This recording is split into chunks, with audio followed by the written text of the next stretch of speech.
Emmanuel Kant was a very famous German philosopher who lived in the 18th century. However, he made this very odd remark that today it sounds very weird, but what he's saying didn't sound weird in the 18th century. So he wrote a book called Anthropology from a Pragmatic Point of View, and it was published in the year 1798. And basically, it's based on a lecture that he was giving for over 30 years. But over there, he's saying something in a section called On Mental Deficiency in the Cognitive Power, which is basically something that appears in other philosophers and scientists in the 18th century, basically saying that there are some nations, there are some races, and there are some people that they are physically or mentally bad. Bad as they are weak, they are not smart, they are stupid. Black people, Chinese people, Indian, Arabs, Jews, everybody. And of course, who have all the good qualities? White people, of course. So it's there. This is exactly that kind of way of thinking, that there are some people which are lower and there's other people which are higher. So this kind of thinking was very common in the 18th century, even it was actually called science.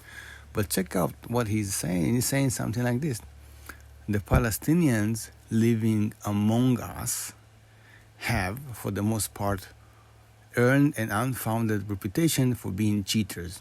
Now he goes on and tells how, he doesn't say Jews, but he says Palestinians, but he obviously talking about the Jews, and he's saying all sorts of anti-Semitic tropes, which I won't repeat because you can read it, but it's quite bullshit. But however, why he's calling them Palestinians?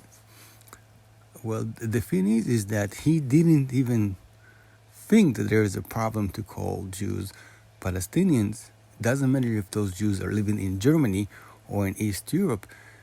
For him, it was completely understood that all Jews came from the land of Israel, which its other name is Palestine.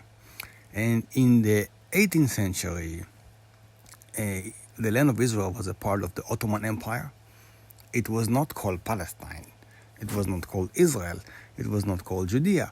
It was simply a part of Vilayat Syria or Vilayat Damascus from the Ottoman point of view.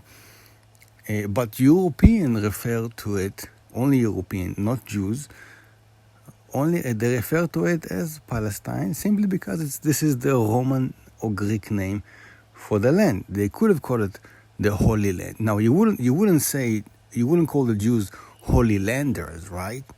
And you wouldn't call them Israel, because for Christianity it's a problem to call the land the Jews Israel, because the Christians believe that they are the real Israel, the mental or the spiritual Israel, and not the Jews.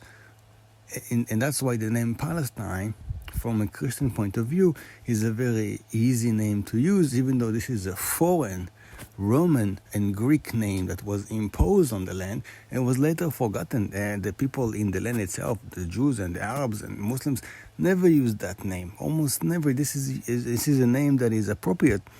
It's a population of the name. And only some European writers and scholars, they use the name Palestine. And of course, when they say Palestine, they always, all the time, they are reference to the Jews. They didn't think that this is related to the Arabs or to Muslims. They didn't imagine that there is a land called Palestine, that there is a people called Palestinian. Completely don't think that there is such a people. For them, Palestinians means Jews. And this is why, for them, it was completely understood that all Jews are from the land of Israel, which is correct.